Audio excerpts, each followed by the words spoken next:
This Chad Secrets guy has no idea what he's talking about because this smells like absolute dog poo. In 2006, Hermes and Jean-Claude Elena made the iconic Terre de Hermes Eau de Toilette. Now in 2025, we are finally getting an Eau de Parfum concentration. This is called the Eau de Parfum Intense by Terre de Hermes. This is made by Christine Nagal. And I honestly feel bad for her because she had some very, very big shoes to fill here. The new Terre de Hermes Eau de Parfum Intense was made in France. First, I'm going to show you the box it comes in. Very bland, very basic, just says the name of the fragrance. On the back, it points out that this is actually now a refillable bottle, which is cool if you wanted to do that. And that's, yeah, that's about it. But when you come to the bottle, this is where I think it's a little bit unique with some changes I don't like and some new changes I like. Now, when you look at the bottle of Terre de Hermes, you no longer get the twist style cap like you had in the original Terre de Hermes, where you could just do that, which I absolutely loved. Now they've opted for the, I guess, more affordable design of the removable caps, which is fine. I mean, it does hold its place, but I think that the twist was a little bit more iconic. On the top of the bottle, you get, it just says Hermes there with a mirror reflective finish, or you can see where you guys are there. That's you right there. You see it? You see? I'm watching you, you're watching me.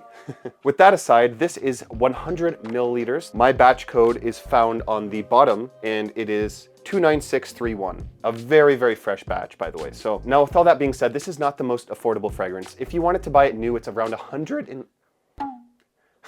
My voice just cracked.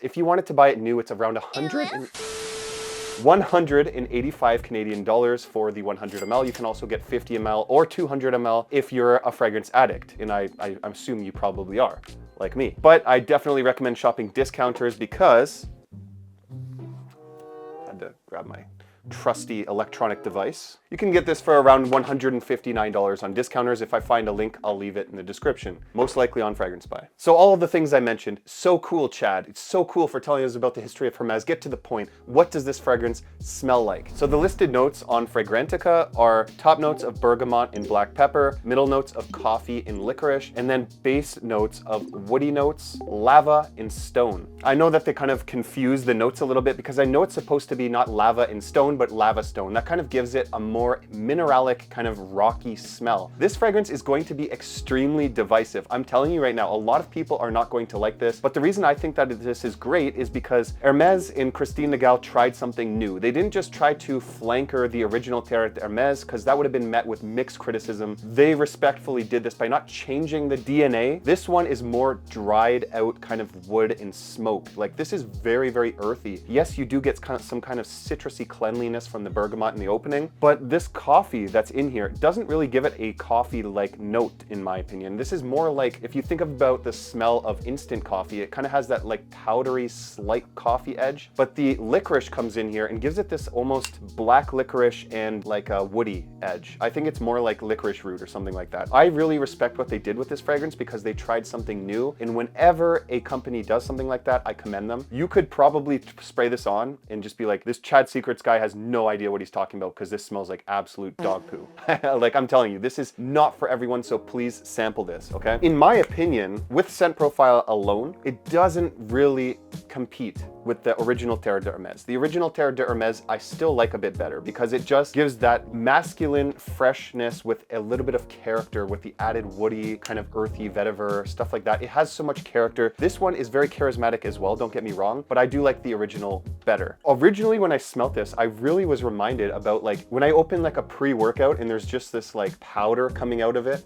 Like, it almost smells like that. It almost gives this like fruitiness to it. So I think that's from the licorice, but that doesn't matter. I know you care about the performance, so let's dive into the performance. So when you spray this fragrance on, you are going to be hit with an extreme, overwhelming blast of all the listed notes that I've mentioned. It really takes over your airspace and really fills the room. I'm not kidding. Before you judge it on the performance, I recommend that you wait at least 30 minutes because that's when it calms down and becomes a classy scent profile that you can wear pretty much any time of the year. This could be a signature scent. In my opinion, if you really wanted to, it matches more like spring nights. Spring nights, maybe, or spring daytime, or you could just wear this as a signature. It does present itself as a little bit more of a classy fragrance that I would say that you could wear to the office, you could wear dressed up, wear casually. But I mean, in the high heat, it might be a little bit too much. Like, this is basically a springtime fragrance for me, or a fall time fragrance. But yes, this is more for, I would say, the age range of 25 plus. It's more sophisticated, more elegant. So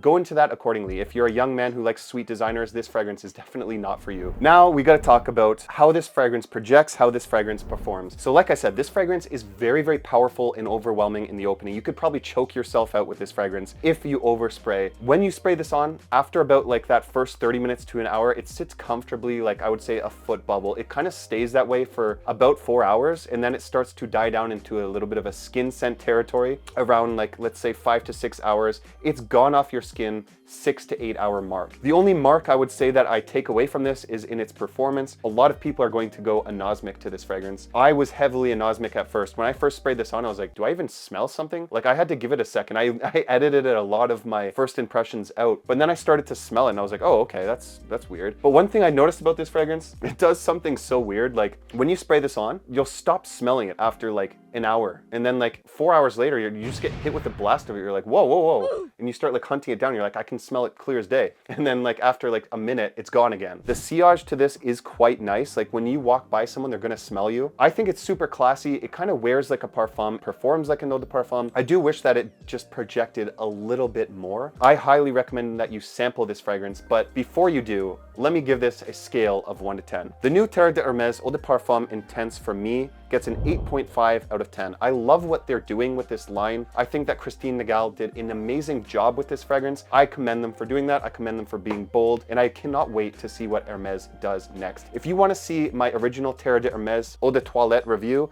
I highly recommend you click this video right here. Thank you so much for watching, and I'll see you over there.